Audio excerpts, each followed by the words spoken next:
Hey, it's me, Mr. Jason. Now, before we get into our video, be sure to hit that subscribe button. Make sure you hit that like button as well as that notification bell so that you know whenever we upload. Also, don't forget to comment down below a book that you would like for us to read together. I love requests, and when I get requests, that lets me know that you're out there listening and watching, and we love that here at Read Alouds with Mr. Jason. Thank you for watching. Thank you for listening. And don't forget, keep reading. Good morning, good afternoon, and good evening to wherever you are in the world. My name is Mr. Jason, and today I have a read aloud for you.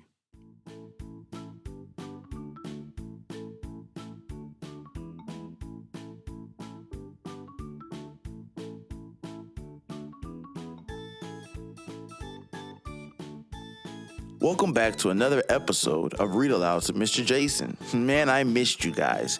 Today, we have a great one. We have ourselves a book request from a good friend of mine. His name is Mac, and he wanted me to read The Sour Grape, written by Jory John and illustrated by Pete Oswald.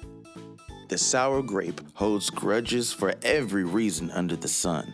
Lime never returned the scarf they borrowed. Grudge. Orange never called back. Grudge. But when a friend holds a grudge against the sour grape without listening to an explanation, the sour grape realizes how unfair grudges can be. Could a bunch of forgiveness and compassion be enough to turn a sour grape sweet? Well, if you stick around, you'll find out. And after you're done listening to The Sour Grape, you can go and listen to The Bad Seed, also written by Jory John and illustrated by Pete Oswald. Just hit the link down below.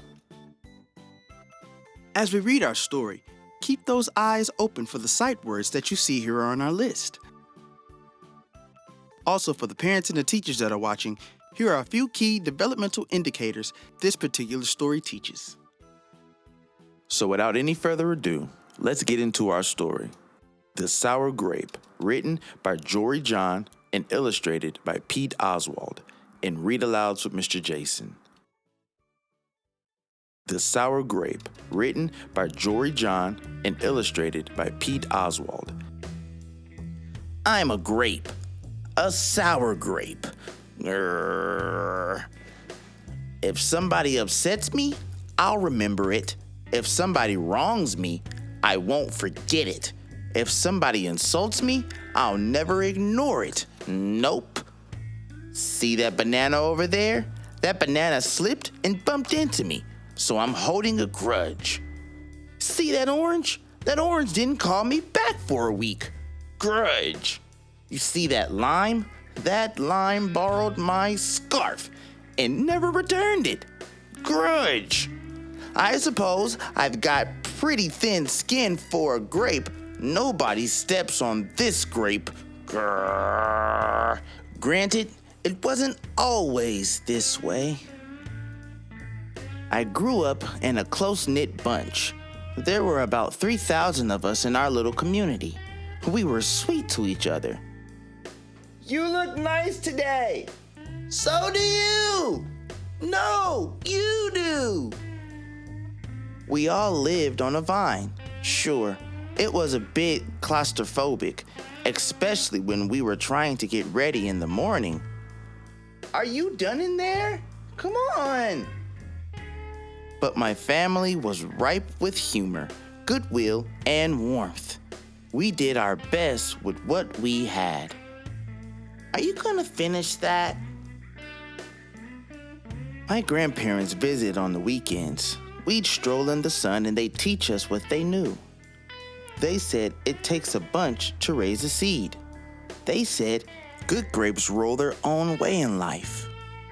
They told us to be kind, forgiving, considerate, and grateful. Or grateful, my grandfather said with a wink. Above all, no matter what life throws at you, and there will be a lot, try to stay sweet, my grandma said. Indeed, we said in response. And for a while, I was the sweetest of the sweet. I said please, I said thank you, I brushed aside life's little annoyances. I knew how good I had it.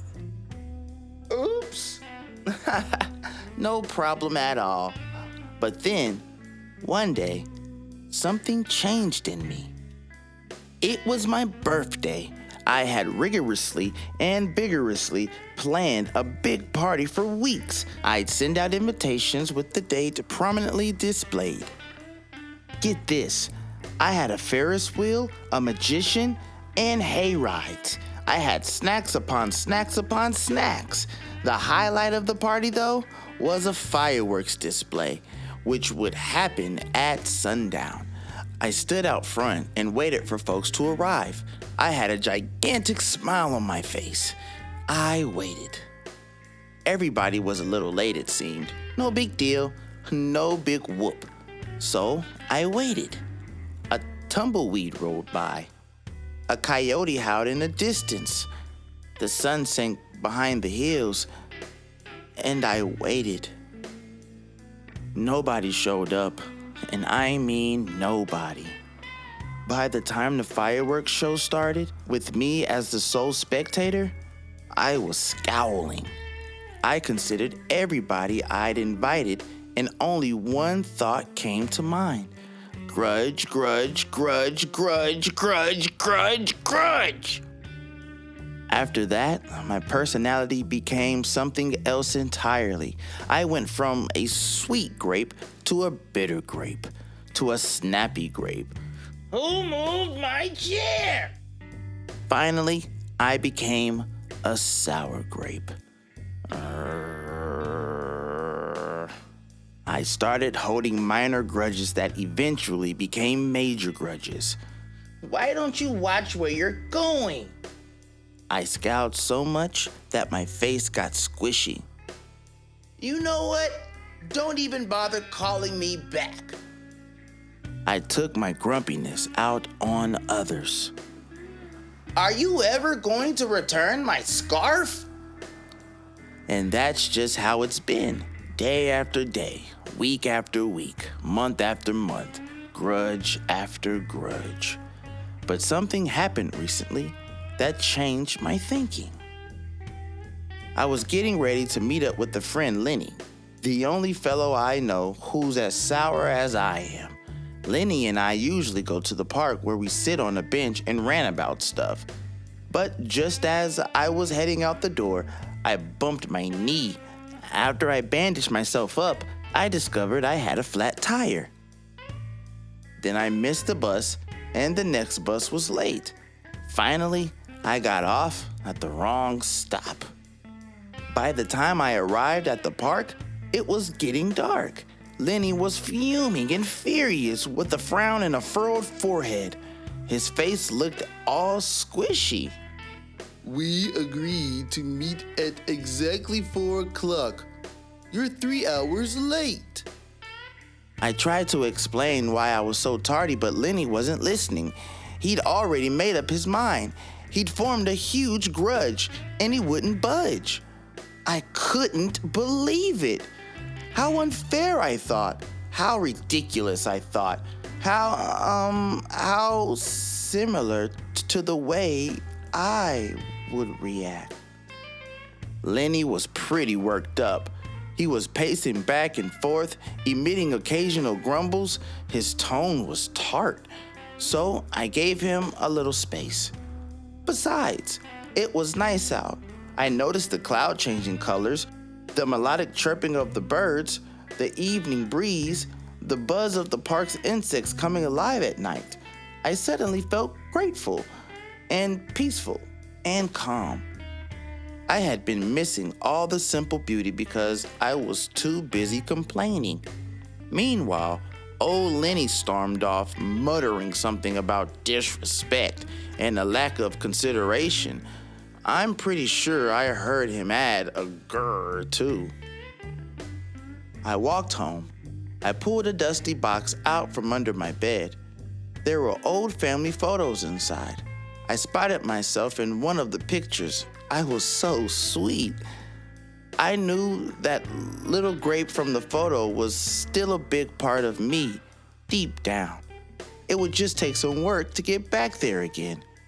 And that was the exact moment I found the invitation I had sent out to my infamous birthday party, the one where nobody showed up. It was May 31st. But wait a minute here. My birthday was on May 21st. Alas, I told everyone to come on the wrong day. It was all my fault. I realized nobody's perfect, not even me. After that day, I started noticing other things too, like how remaining sour all the time is so draining.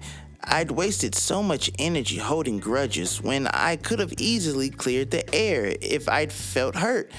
And yes, I still get upset from time to time, but that's okay, because now I talk and I listen and I work things out instead of just walking away. My sourness is fading. I'm letting go of all my grudges. And hey, it's working. Slip-ups happen. I'm just glad you're okay. Oh, thanks. That scarf looks sublime on you. Why don't you keep it? Really? You're the best. Orange, you glad we got to catch up? I'm so grateful that we did. Sure, sometimes I still let out a little grrr when I'm frustrated, like this, grrr. But then I move on. My face is less squishy too. And don't worry, things are okay with Lenny again. Gosh, sorry I'm late. You must be furious. No big deal, my friend. You know what? If you look at things in the right sort of way, and if you remember to be kind, considerate, forgiving, and grateful, life really can be pretty sweet. Yes, indeed.